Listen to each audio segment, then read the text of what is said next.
This is Broken Record, liner notes for the digital age. I'm Justin Richmond. Here's Rick Rubin and Sturgill Simpson. What's happening, Maine?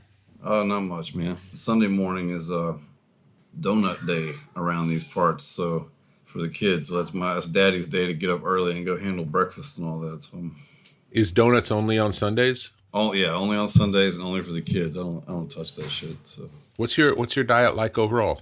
Mostly, I just try to monitor blood pressure ever since the COVID, so nothing that's gonna like cause a lot of cholesterol and things like that. Blood pressure or blood oxygen? Blood pressure. Really? How did COVID affect your blood pressure?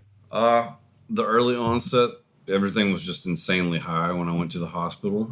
My initial reading when I checked into the ER was like 187 over 164. About to stroke out like an old man. So is that a normal COVID? I hadn't heard that one before. You know, I'm not sure. I honestly, I was pretty obsessive about it for a couple months after I had it, and then now I feel like I have superpowers. But so I've gotten kind of lazy. I don't know where the preliminary studies are coming in at, but I mean, the symptoms are sort of all over the place. For me, it was just this really intense frontal lobe headache and some severe chest tightness, which is what led me to have her take me in. Yeah. Did you know people who had it before you had it? No, man. We played the last show of our tour on March 10th in Charleston, South Carolina. And it was only that day that there was any type of mainstream media awareness, or like when all the panic buttons started going off, and we were all just sort of like, whoa, there's a lot of people back here, you know? So the next day we had off, and we're supposed to be heading to, I think, Virginia or Philly for some shows that weekend. And my wife and I were still in Charleston, and I was just like, man, I don't feel right. Like I was just physically I don't know how to even describe it, man. It was so the most intense fatigue I've felt in a long time. And, you know, with this job, if there's one thing that you become accustomed to, it's fatigue, but this was something different. So, and then that day I just told her, I was like, I think I need to go home and rest. Like something's not right. I can't breathe. And all the inner voices, like, I probably got this shit in Europe. Like, here we go. And then the next morning I was in the hospital. So. Wow. And how long were you in the hospital for?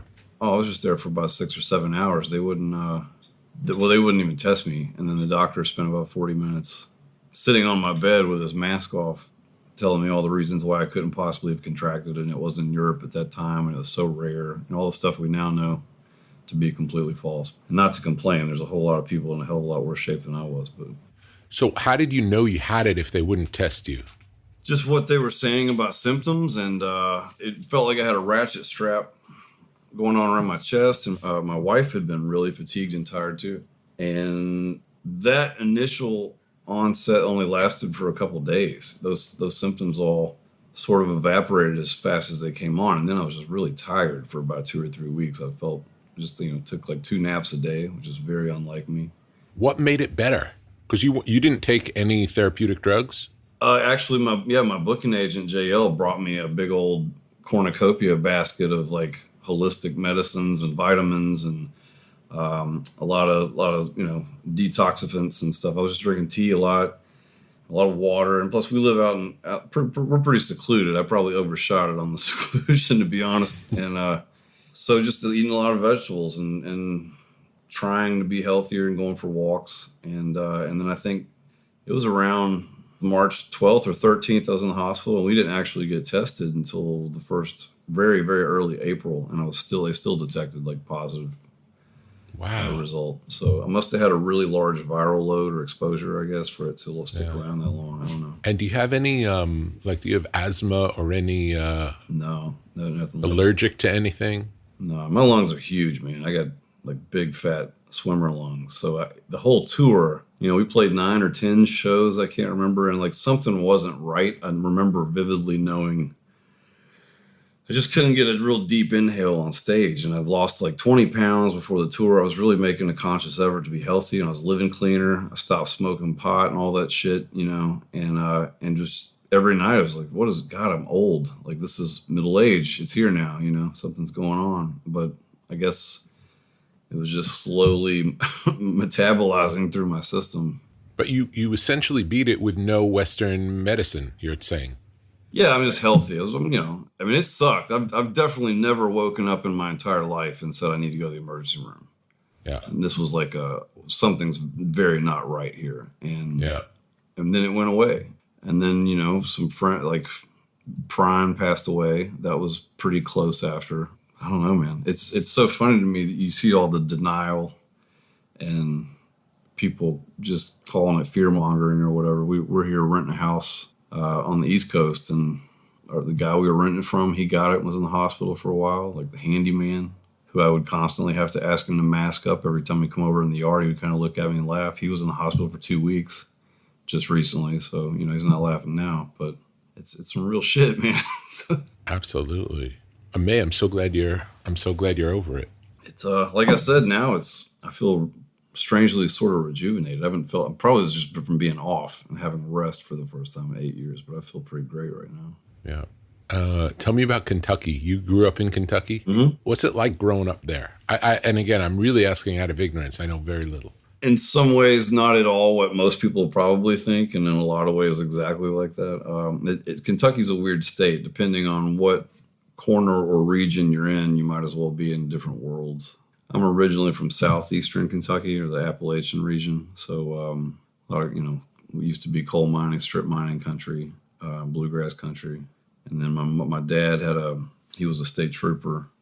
Kind of ran the gamut of that career. And I think when I was younger, he was doing some more sketchy kind of work that put a lot of stress on my mom and their marriage when I was a young kid. So I think we ended up moving.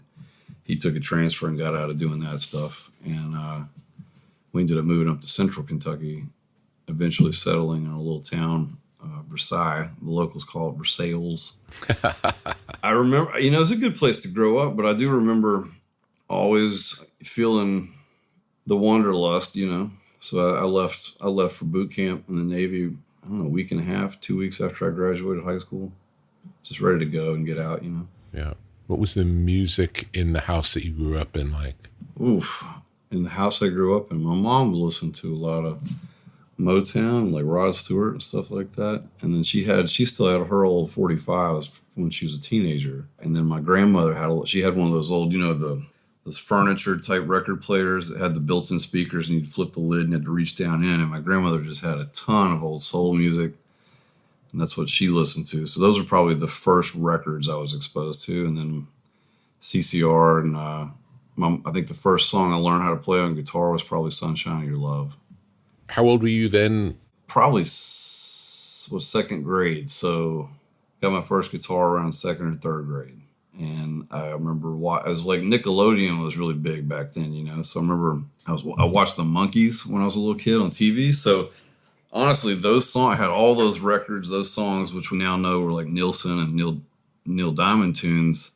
So, they're getting that melodic chop burned into your brain at a young age. And then I had an older cousin and also an older next door neighbor. Both of them were teenagers when I was in I'd say fifth grade.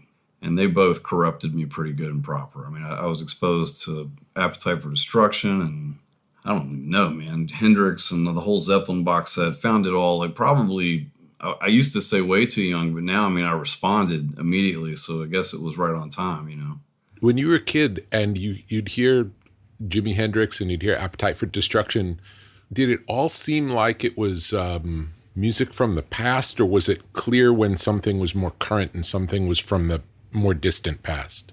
I definitely think it was clear when things were more from a different era, or just the way I remember, the sound of it, it just sounded lived in and cooler. And but now, Appetite, even that sonically to a fourth or fifth grader, because at the time MTV was probably playing God knows what, Poison and Def Leppard videos ad nauseum over and over. And I remember vividly seeing that video for Welcome to the Jungle come on, because we were living in this apartment one summer and I couldn't go outside. Mom and Dad worked all day and I had to stay inside, and I was so young I couldn't really do much, so I would just sit and watch MTV all day, and that video came on, man, and it was like you could just feel the danger, you know what I mean? I was just like, oh shit, this is something entirely different, this is real, and I remember that being so clear, I got to know everything about this, and then later on that year, I guess, I hadn't really heard the record yet. We had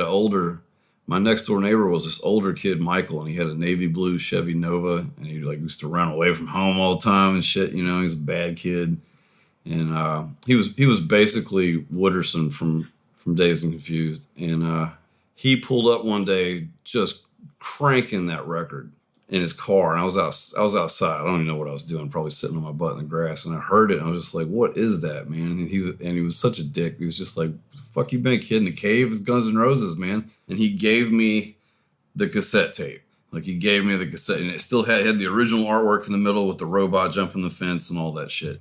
And man, I wore it out. My mom found it, threw it away because she saw the artwork and everything. I think I ended up buying like 2 more copies that ended up getting trashed.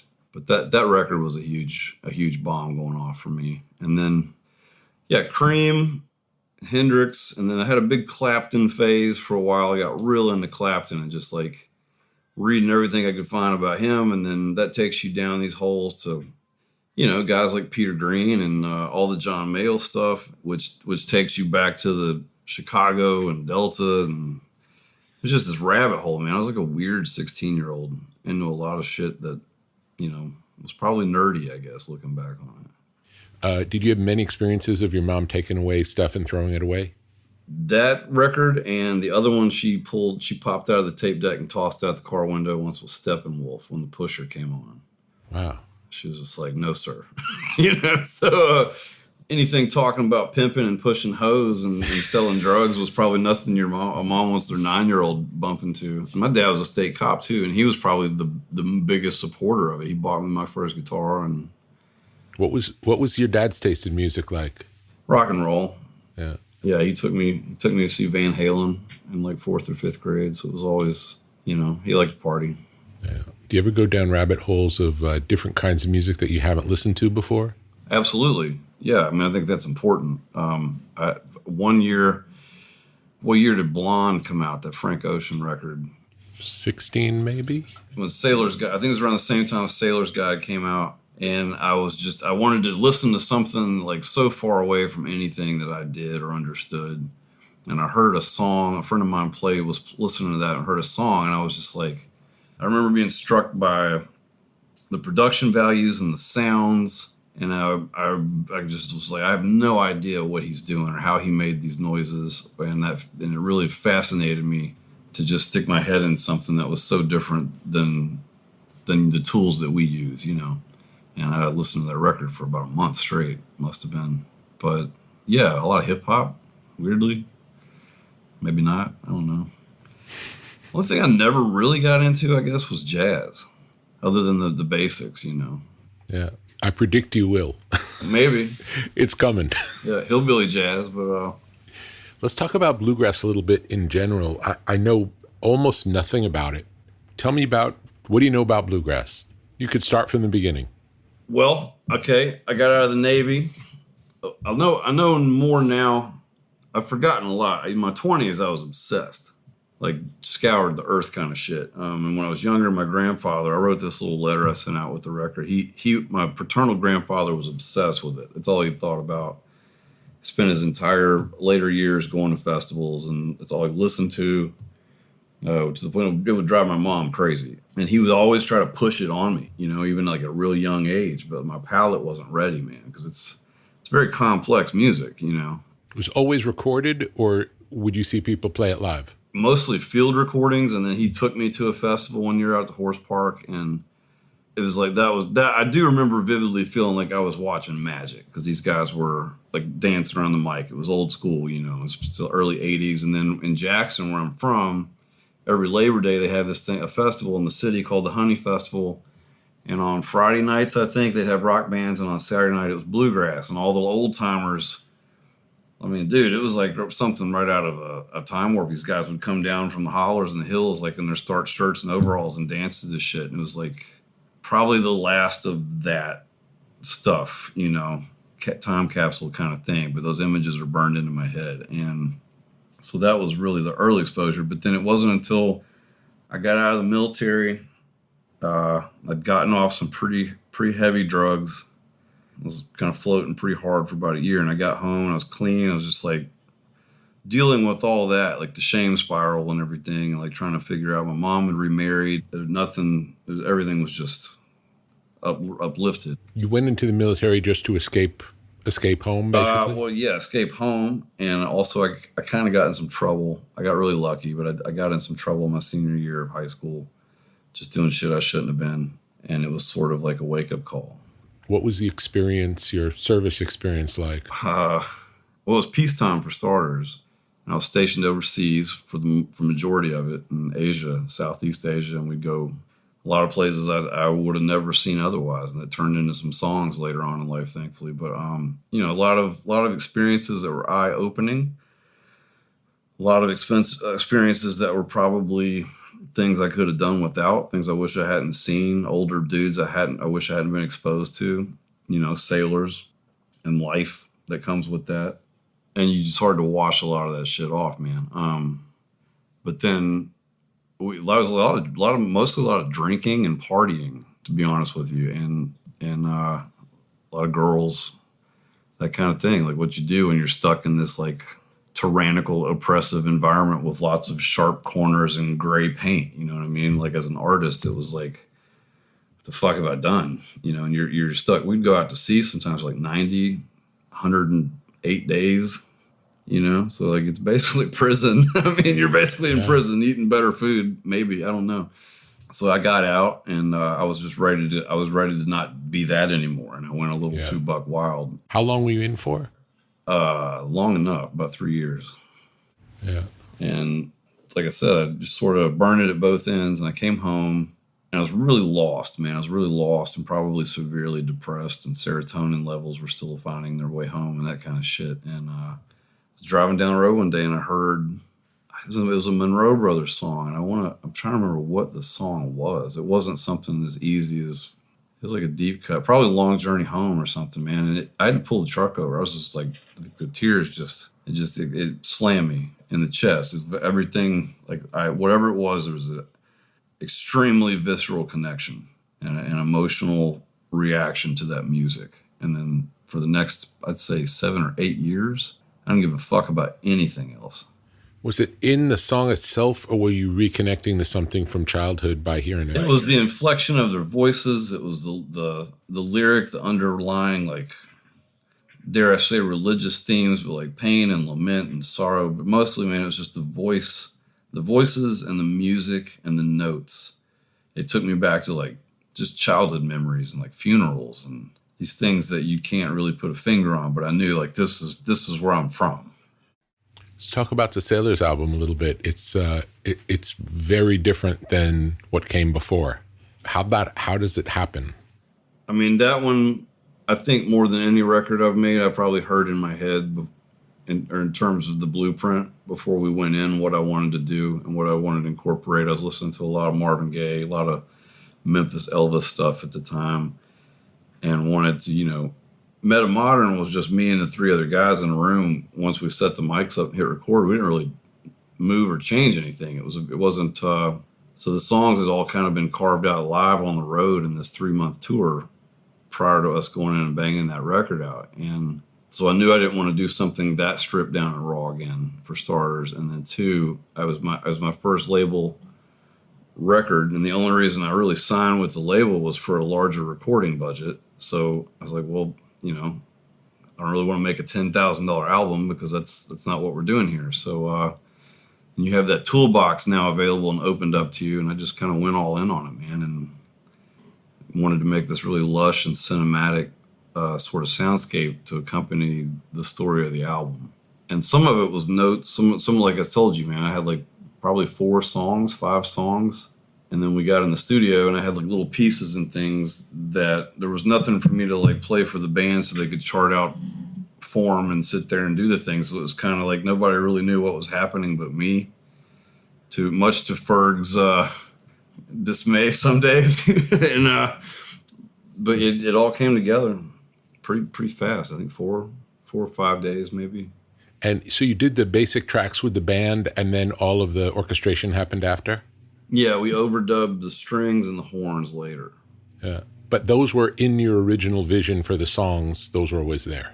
Some yes and no, but it was, I think there was definitely a moment once with that first 3 days of tracking, and I just looked at Ferg and I was like, we got to Dewey Cox this shit, man. I was like, we got to get strings. I want to hear horns. He just kind of sat there smoking a cigarette, and he's like, yeah. And then, so we went up to New York for a couple of days and recorded the Dap Kings and the string quartet there at the Atlantic Studios. Yeah. And then that's when I finally heard it. You know what I mean? It was just like, okay, there it is. It's such a surprise coming from the first two records. It's like, right. It's a total departure. But for me, not so much. I felt like getting away from other influences or maybe agendas, I was finally able to make the music I'd actually been influenced by and listening to as a kid growing up, which was more soul and rock and roll and things more so than like Hank Jr. or Waylon Jennings, Yeah. Whereas, I moved to Nashville and I just had all these country songs, and I guess just not knowing where to start. Well, this is what you do now. You make like these hard country records. And I love that music too, but I don't really hear a lot of my voice, especially on that first one. Meta Modern more so because, like I said, we worked it out on the road, and Dave did a good job on the console and mic choices and stuff like that. But Sailor's Guide was honestly for me, I guess, stretching my legs a little bit more for the first time. And talk about the new one a little bit.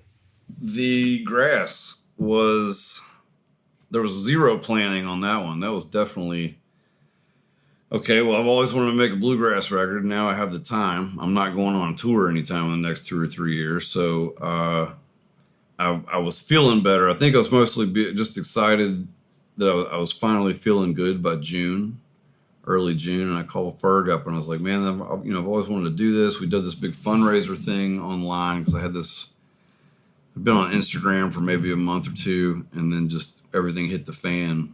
We had incorporated some charity stuff into the tour with the ticket sales, and I was just trying to figure out a way to continue that and actually hold through on that promise. So, and then it turned in, there's a big tornado in Nashville and all the COVID shit. And we were like, well, we could raise some money for Music Cares because everybody's out of work now. And the fans totally blew it out of the water, man. I don't know what I expected. All in all, we raised about $500,000, I think. So amazing. I was just like, well, I got to put a record out now because I promised him I would. So it was like, I also knew I was about to have at least the rest of this year off. Yeah. And I knew I wanted to spend a lot of time focusing on my kids and home, things that had sort of slipped through the cracks because of the work.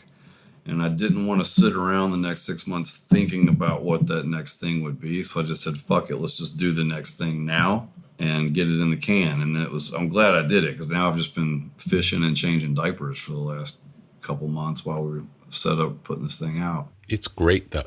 I love it. Thanks, man. I really love it. Had you ever looked at the songs through the filter of Bluegrass before making the record?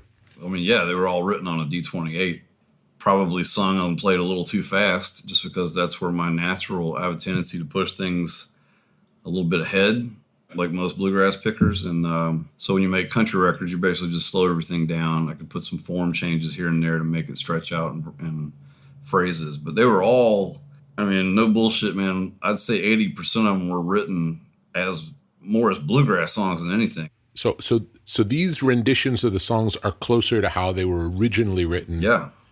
Before they became country songs. Well, they're written closer to who I am more naturally. That's my voice and my instrument. And like I say, if I had to express myself in a medium as truly as possible, this would be it. Yeah. It's one of the things I came away from listening to it was the lyrics. Now, even though I've heard these songs before, there's something about hearing lyrics when there's not drumming going on. Yeah. That they hit you in a different way. You understand them in a different way. I'm pretty hard to understand in general. So. It feels like this album really is the storytelling version of of these songs, where it's really about the lyrics. Thanks, man. That's always been something. I've never said anything about it, but it has always sort of bothered me that the last 6 or 7 years I put these records out and I'm writing all the songs, and all anybody talks about is my voice or the production or the instruments, but it's like they're missing the story. Yeah. And then even some of the fans aren't really listening, or at least some of the fans I used to have, because they've kind of fallen off now that they figured out more who I am. So it's all just learning and growth, I think. But finally hearing these songs the way they were probably always intended to is very gratifying for me. Is it acceptable to do songs that are not in the canon in the bluegrass style? I think anything's acceptable if you mean it. Well, I'm just asking in the bluegrass community. I don't know anything about bluegrass. I mean, I was told like it was unacceptable to put horns on a country record, even though I grew up in my grandfather's car hearing Merle Haggard do it. So I don't know, man. I guess it depends who you ask, based on their criteria of what fits their identity that week. I don't know. I made what I thought to be a true bluegrass record with some songs that are probably country songs, and also bluegrass songs. So yeah, I feel like it's got potential to turn more people onto bluegrass who might not already be into it. I feel like that's the real potential that's held in this work. That's the goal. I mean, I've always been trying to turn people on, even with the earlier stuff, maybe to country music that wouldn't necessarily be into it, or to change their opinions of what it could be.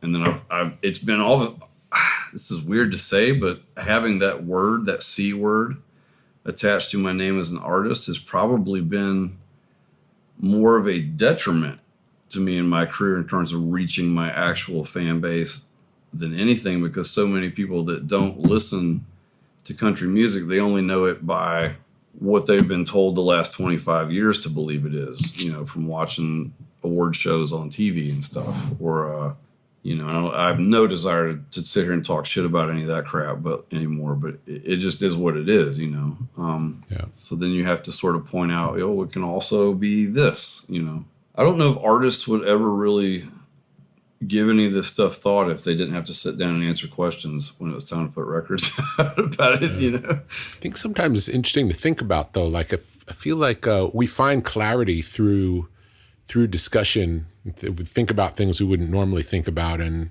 I don't know, I learn a lot through the conversations, Well, man, I tell you what, starting in this business at 35, 36, really actually taking a go at it, trying to be a pro musician. I was damn near middle-aged.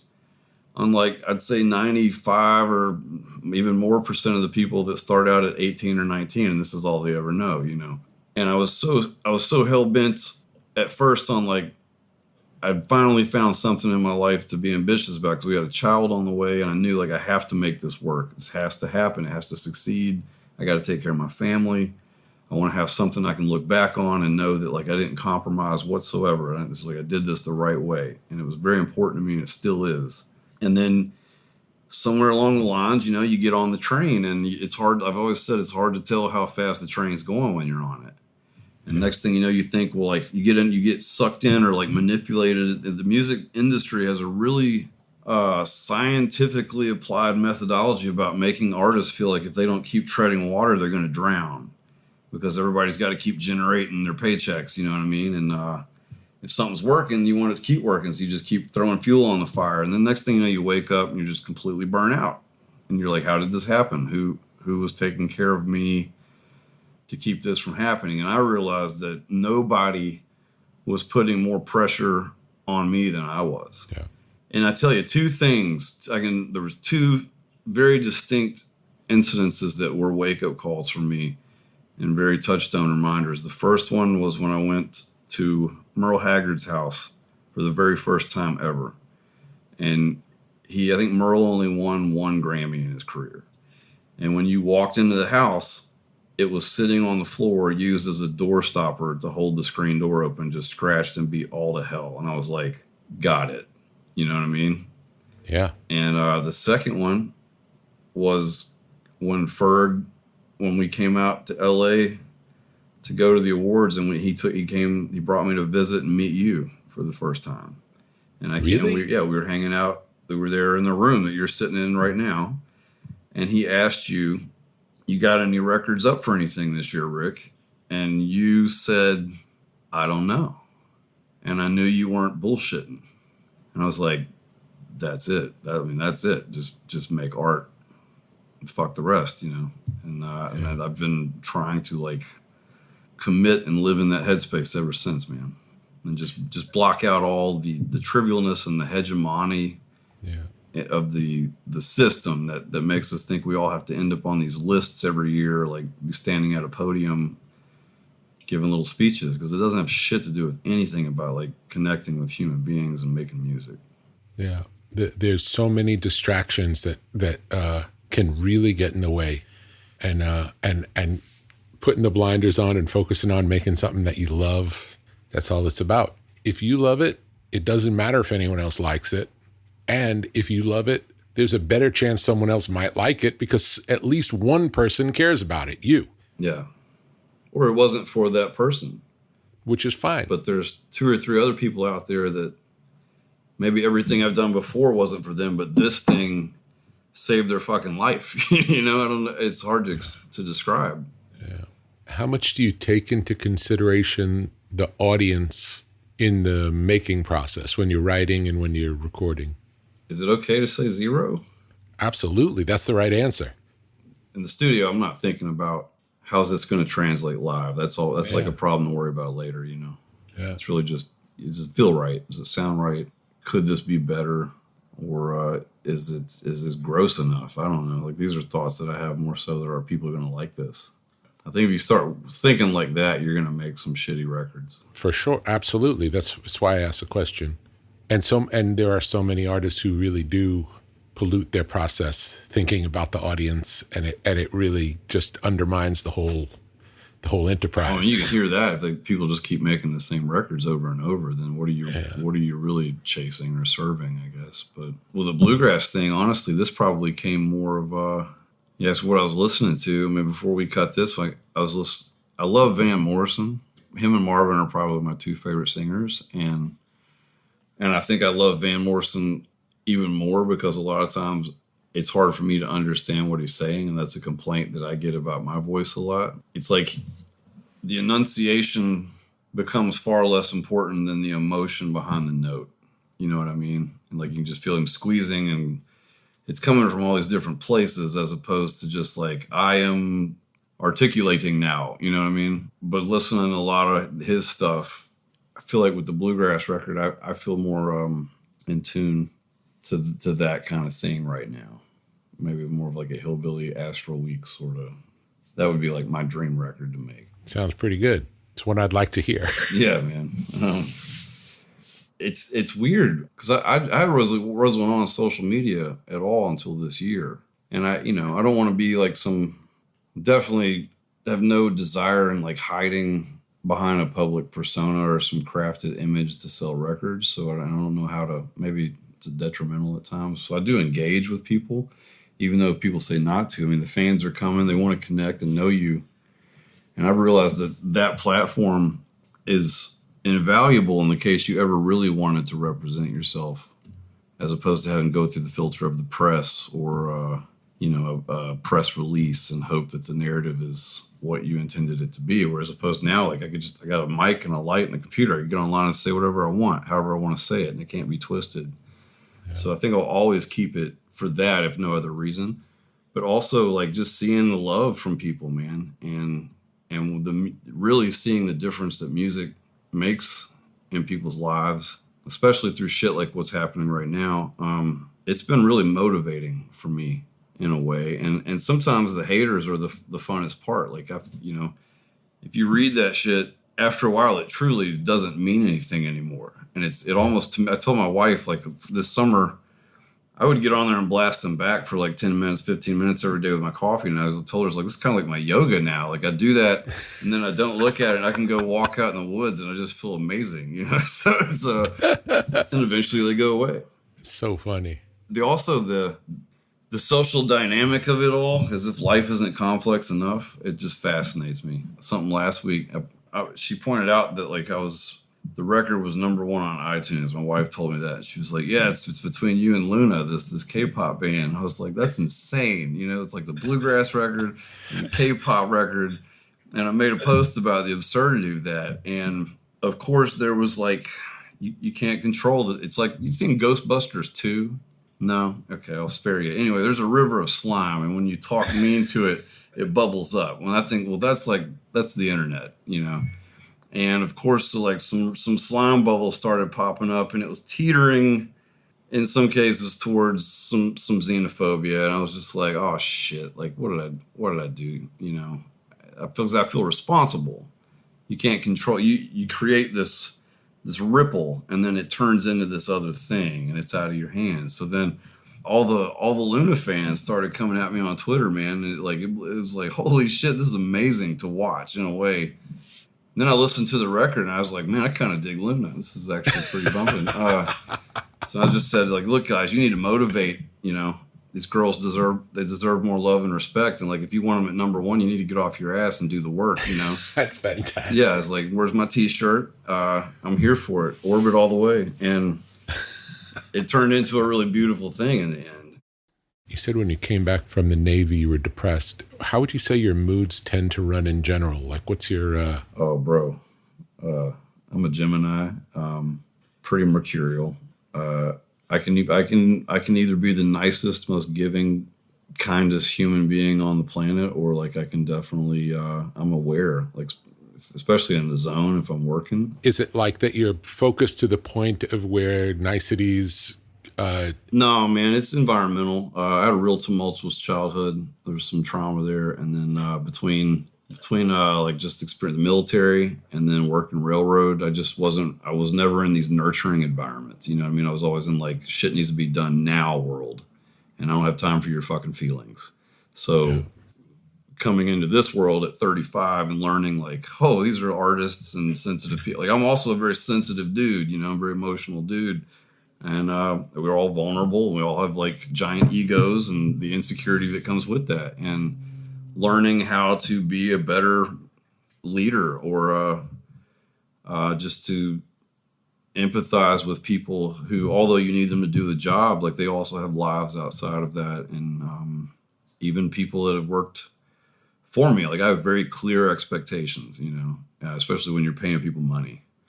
Yeah. And not just musicians, like just I've lost friends and relationships around me just from like, I am not happy with what you're doing. And these are my expectations. And then people start crying in the meeting and all of a sudden like, okay, well, I guess I can't verbalize those things like that anymore.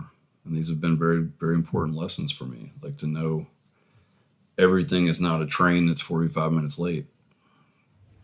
But it's always circumstantial. It's not just you wake up in a bad mood one day and...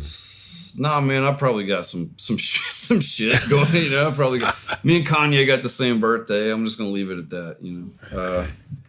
But all of that with children and family and root, the last 4 years is I'm feeling. I had some stuff going on. I'll just be really honest without teetering up to like insurance policy red flags and shit. It was 2017 and 2018 got pretty dark. I don't know why. I think I just was out there too long. I was drifting too hard and things got slippery and I fell back into some ugly shit, especially on the road. And, you know, you spend too much time alone in hotel rooms, man. And sometimes that translates into more escape and freedom on stage. And it's not necessarily a good thing. But, and then I woke up to it and just decided, you know what, I'm done. That shit's never happening again. And ever since then, it's just been like focusing on trying to be a better husband and a best father I can be and not wasting this opportunity that I've been given, which is to make art that will be here long after I'm gone and affect people that I'll never even know or meet. And like when you really weigh the gravity of that, it's an immense responsibility. Absolutely. Yeah, I think the only people who I've ever met who've become successful musicians starting in their 30s are you and Bill Withers. I think you're the only two. I was just talking the other night on a Zoom call with Donald Glover about some other things. And he said the same thing. His manager, Pham, told me that once 2 years ago. And I watched that documentary. And I love Bill Withers' music, but I didn't really ever know that much about his life. And it was kind of, I was taken aback. Some of the similarities, especially in our life before music. He was in the Navy. I think he was from a West Virginia coal town. hated the industry side of the business, the fickleness Yes. and the manipulation of it all. I was just like, whoa, man. And then Donald, we were just talking about that the other night. And Bill also, I don't know. I love the interviews I have read that he gave since then. I feel like I understood and know that guy, just how he handles those situations and those types of questions. And there's not a lot of fool suffering, I guess. No. One of the things was really interesting about him as well is that his music is put in a box because of the genre that he came from, Right. as, urban music, really because he was black. Yeah. But he has more in common with Bob Dylan than he does with most R&B. He's really a singer-songwriter. He's a folk song. He's a folk singer. Folk songwriter, basically. With incredible feel. Incredible. Do you think of yourself more as a guitar player, songwriter, singer?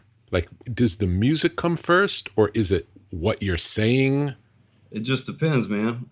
I've never made a record the same way twice. And that wasn't intentional. It's just the way it worked out. Like the way we approached Sound and Fury wasn't anything like Sailor's Guide or Metamodern, and Cuttin Grass was the easiest thing I've ever done, the fastest thing. But I mean, I play guitar every day. I got a 54 Strat downstairs. That's like the first hour of my day every morning. But the songs, if you're asking like where do the songs come from, usually a melody or like me just playing. All my songs are written on acoustic guitars. And then I come up with little riffs and things around them later. But it's always like a melody, singing mostly. It comes from in here. And usually the melody comes before the words? Usually a line will start things, and then the rest comes generally pretty quick. I'm not one of those guys that like wakes up every day and says, I'm going to write for 3 hours and like trying to craft like a creative college essay or some shit. It really, like, if it takes me more than 40 minutes to write a song, it's probably not a very good song. Do you write a lot of songs? It goes in phases. I'm pretty lazy, but when I sit down and do it, yeah, I'll write like 5 or 6 in a week usually. But no, I don't sit down every day and be like, I'm a disciplined songwriter. And God bless people that can do that. It's just not for me. Do you collect lines like Yeah.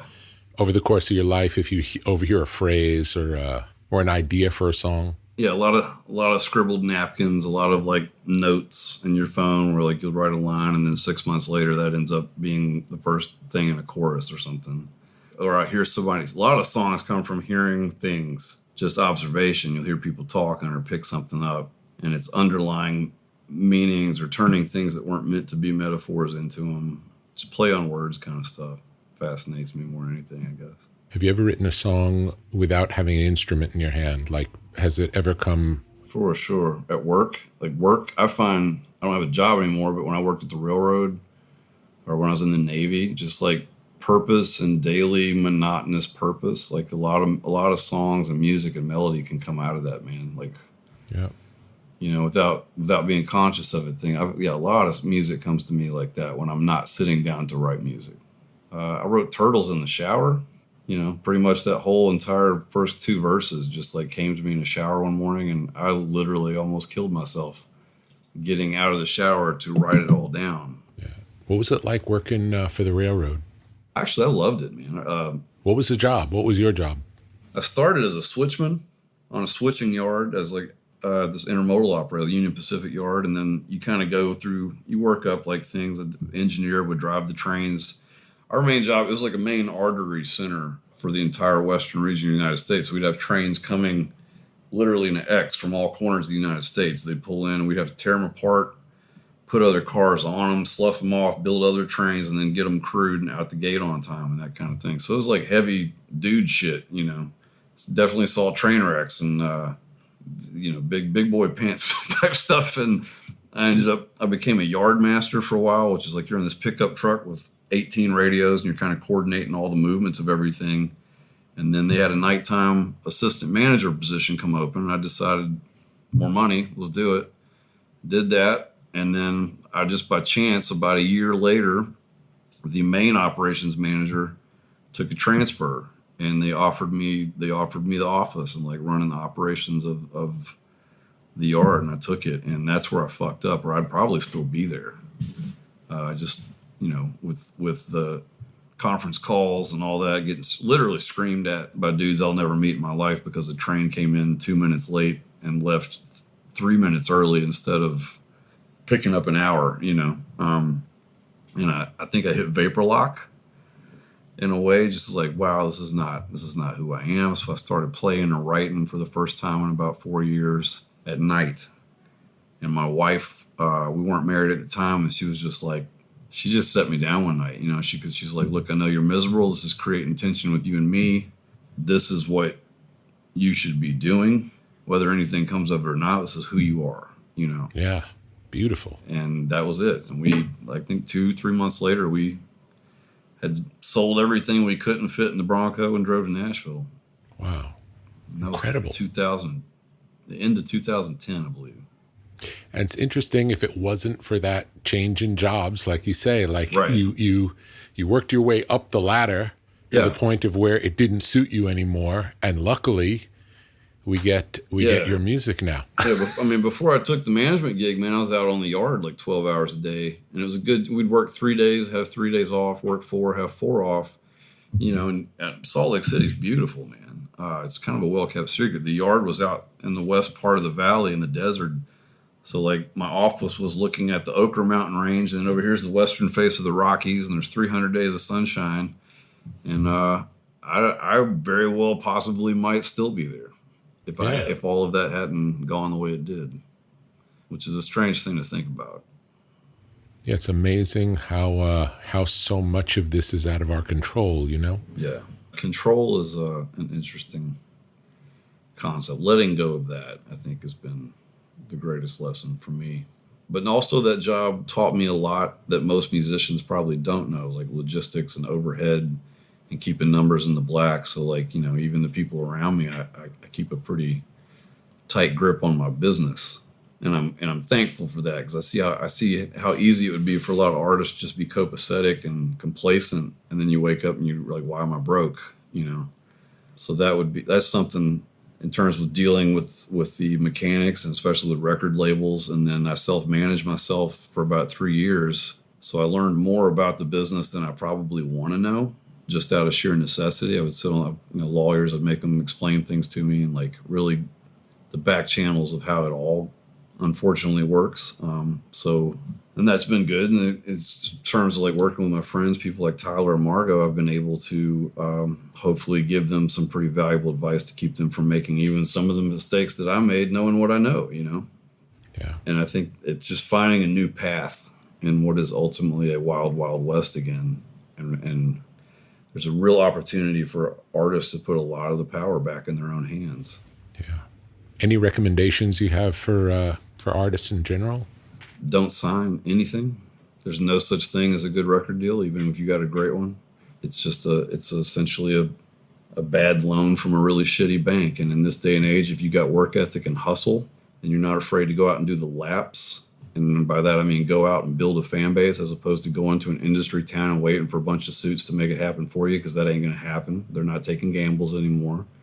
And if that does happen, I guess those are the people that like wake up and don't know how hard they just got fleeced a year later. But if you want to play music, do what musicians do and go play music. Yeah. That's what I did, and that's the only reason I'm sitting here talking to you right now. Yeah. Make good music, play good shows, wash, rinse, repeat. My wife, we're okay, but like she told me one time, and I realized she was serious, I probably turned down more money than I made just because of what came with it, because like that, a lot of it really kind of freaks me out. Because you're, as an introverted only child, you're letting a lot of shit into your bubble. Yeah. And there it is, And I know there will be a day where I probably don't do this anymore. Yeah. So I wonder if that's true, because if this really is what you're meant to be doing, you can do this for a long time. And in some ways, by choosing not to take the check, you're not taking the office job. You're still working in the train yard, yeah, doing the thing that feels good.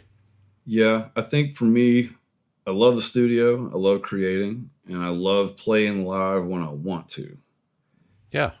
I don't know that I really ever feel the need to go spend 9 months a year on a tour bus again, though. That's not really, at a certain point, you're like, wait, who am I doing this for? Because I wanted to go home 3 months ago. So I think it's learning your limits and learning. You just want everything to be the best you have to give, and it's hard to be inspired if you're not. So that's what I've learned from it all. Sometimes the best thing I can do for my music is to not play music and go and just live for a while. Yeah. I really haven't been. I've been fishing all summer, man. We're down here on the coast, so I just feeding the crabs and playing guitar, playing with the kids, reading a lot of Harry Potter to them, and then at night I spend time on the internet looking at really expensive cars that go way too fast, and that's sort of where I'm at. Sounds pretty good. Yeah, it's something to do. Yeah. Writing songs when they come, and then looking forward to what's next. Great, man. Well, thank you for talking. You too, man. Thank you, Rick. Thanks to Sturgill Simpson for catching up with Rick.